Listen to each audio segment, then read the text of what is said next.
Hello and welcome to BusyWorksBeats.com. In this video, I'm going to show you how to make your beats sound professional.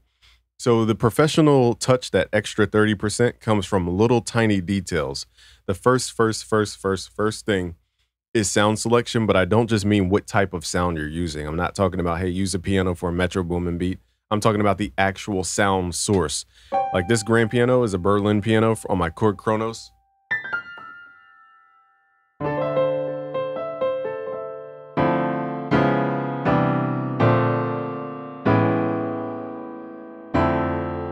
It just has a very high quality sound. To say you can get that in FL Studio stock plugins would be a complete lie to you guys. There's no plugins you could add to the FL Keys or to Flex or to whatever other plugin comes in FL Studio that can up the quality to be like this keyboard. You know, it's kind of like taking an MP3 and trying to make it a waveform. You're not going to do that. So I don't want you guys chasing plugins and all this type of stuff. The only plugin I would recommend that sounds like a keyboard is Roland Cloud. Xenology is really good, but the Roland Cloud subscription is really good. It sounds like you would get sounds from a keyboard. Also, too, UVI makes really good sounds that sound like synthesizers. So UVI, the company for synths, like retro synths, and then Roland Cloud for all things like piano, flute, all that other stuff. Okay, so that's the first big thing I wanted to get out the way because I see so many producers wasting so much time trying to make stock plugins sound like the real thing, and it just will never sound like that. No matter how many plugins you add, it will never sound like the real thing. If anything, if you guys are just still teetering around the DAW to use for music production, if you're on a Mac, Logic Pro has the best stock sounds out of all the DAWs I've heard. Okay, so if you're trying to get like the best stock sound DAW, that's Logic Pro. Okay, so I said all that to say that's what makes this beat sound full, is the sounds coming from my keyboard. Like I did not have to mix this beat at all, really. I don't think there's any plugins outside of like a compressor on the 808 and something just for like the sound effects. There's no plugins on this stuff for the most part. This was more demonstration stuff we were doing for a tutorial, but there's barely any plugins, if any, on my sounds. So if you guys find yourself loading up your sound with like 1,000 plugins, it's probably the wrong sound, unless you're like a sound designer. Now, one other plugin that I'm starting to love more and more day by day is called Gold Clip. This thing just glues everything together. I didn't understand what glue meant until I started hearing my mixes through this plugin. So let's play it before and just listen to how the sounds are kind of just like, they're there. I'll run it through a soft clipper just so it doesn't clip the video, but it's like the sounds are there, but they're not like on one mission, if that makes sense. So here it's just catching peaks. And again, the sounds are already good because of the keyboard.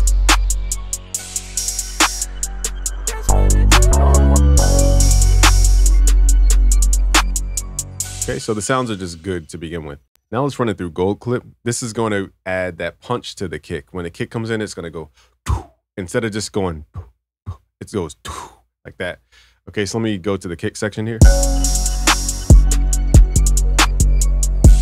Now without it, let's see what it sounds like without it. We're just clipping at that point.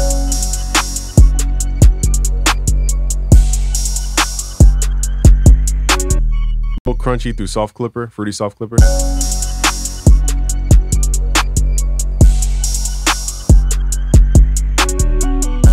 Feels much more cohesive through Gold Clip. I'm clipping this track 6 dB to get that sound, by the way. Another thing that keeps sounding professional is things that carry the rhythm subconsciously. Like if you break down a Michael Jackson session, for example, he'll have a Moog synth just playing a rhythm. I think this is, one of these plays our rhythm. Okay, so it's this sound, but it's not the piano itself, it's the crystallizer from Soundtoys. Because without it, it doesn't add that sub rhythm. Now with it, it's all those little in between rhythms that keeps the beat moving forward. A lot of beginner beats, they sound like, it's like boom, boom, stop, boom, boom, stop, boom, boom, stop. And the beat feels like it keeps stopping. And that's because there's nothing that's playing to keep it moving. And so you don't have to always use an instrument to do it. Sometimes an effect, a delay, a crystallizer in this case, which is also a delay. This is called Crystallizer from Soundtoys. It just adds artifacts to make it less predictable to keep the song in motion. Okay, very important to keep your song in motion most of the time. It depends on the genre, but you got to keep that song moving. And so that's the one thing that people keep thinking they have to use like a percussion to keep the song moving. Like more hi-hats is going to keep the song moving. Sometimes that rhythm can be from your synthesizer going through effects or just from the synthesizer itself. It doesn't have to be a hand instrument or a drum instrument to be a rhythm. It can be a synthesizer as well. Now, another thing which is so minute, but once you see it, you're like, oh, that is why. So it's turnarounds. So here's a bass.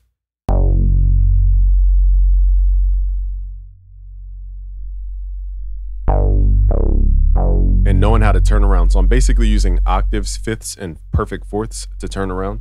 And that's why there's like little change ups here. It doesn't repeat the same thing over and over. And then listen to the end where there's a lot of change ups using octaves, fourths, and fifths. Okay, so that turnaround energy is huge for this specific record because it's the thing that lets the ear know we're moving into something new. Without any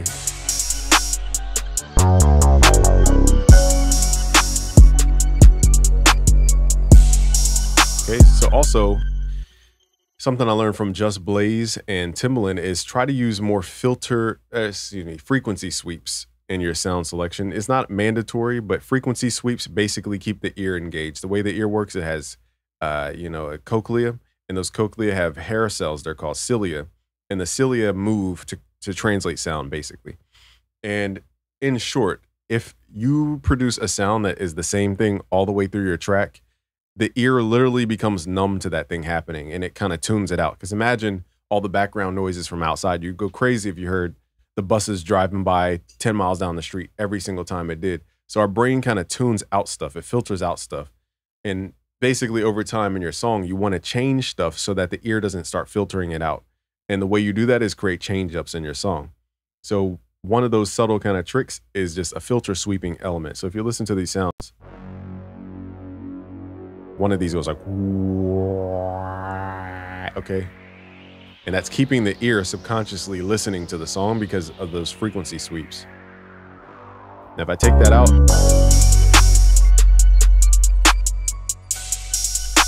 it loses that energy.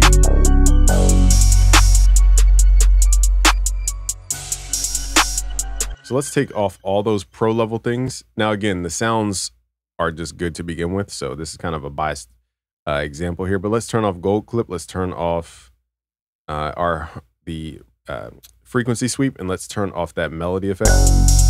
Now everything's just plain. I'm even going to turn off the bass for now. So even I do it so much I forget. Like these little things add up, so that doo-doo-doo at the end, that is another ear catcher, because again, here's a technique. I know I'm like showing you guys a lot, but basically I have two synthesizers. They're based around the same waveform, which is a triangle in this case. So I have one on the left side. I think this one's on the left. And I have one on the right. They're subtly playing the same thing, but they're playing it differently. They're playing the same timing. So one's left, one's right. And that small difference creates this nice wide image. And it keeps the ear listening, because now that's that turnaround energy I'm talking about. And it changes over time.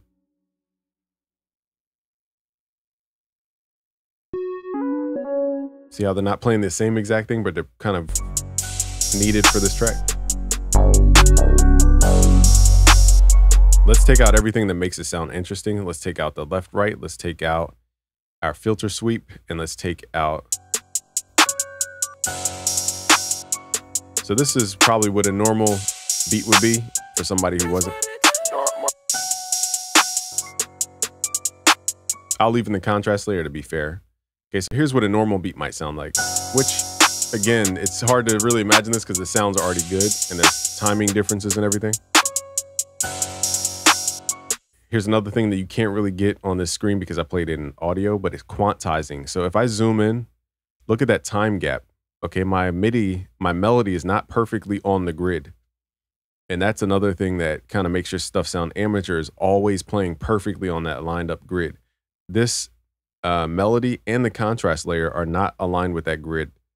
Okay, and that's what creates that small time difference that creates that professional sound. So I know these things are so small, but it's these little tiny things that people don't do, and they're wondering why this stuff doesn't sound good.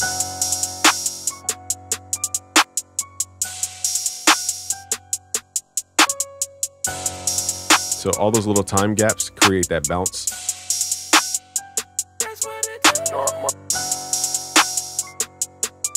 But this is what a normal beat might kind of max out. Like that would be the highest level of the beat is that.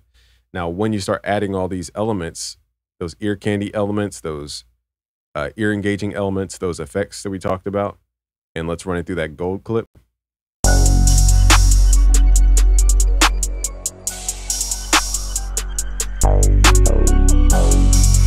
Now it sounds 10 times more interesting.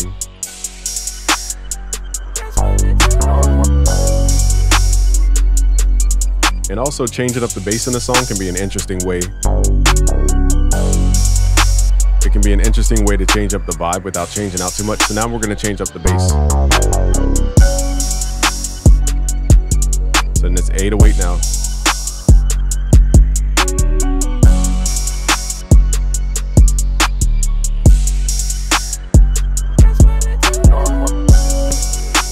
Here's a little subtle thing that also makes stuff sound more professional is change ups. So again, if you keep doing the same thing over and over and over, the ear literally becomes fatigued.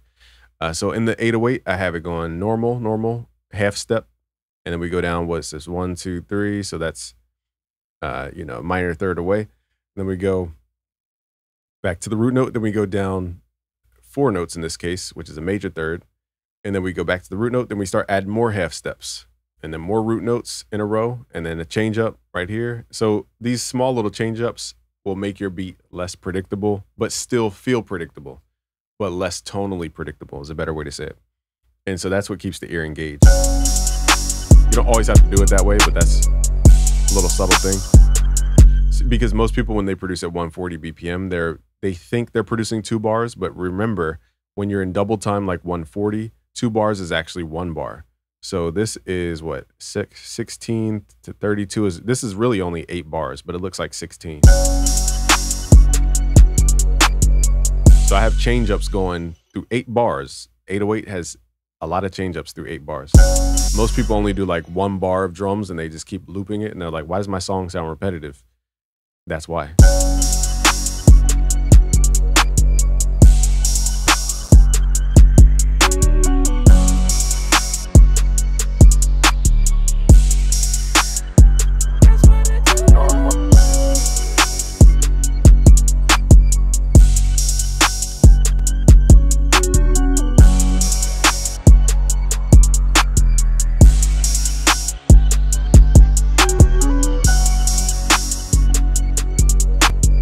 So I made a little subtle change up in this beat. I took away the 808. So this goes into song arrangement and sequencing and everything, which I have full-on masterclasses on YouTube about song structure. Type in song structure masterclass BusyWorks beats.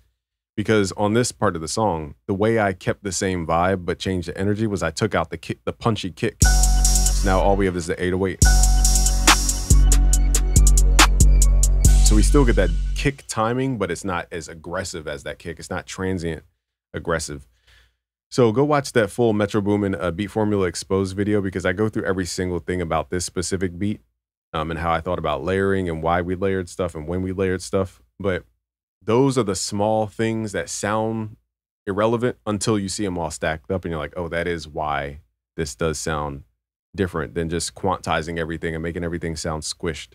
So hopefully you guys took away something. Subscribe if you're new. If you want to learn more, go to busyworksbeats.com/premium to learn how to make beats like the pros, and share with a friend and like the video and leave a comment. All right, peace out, guys.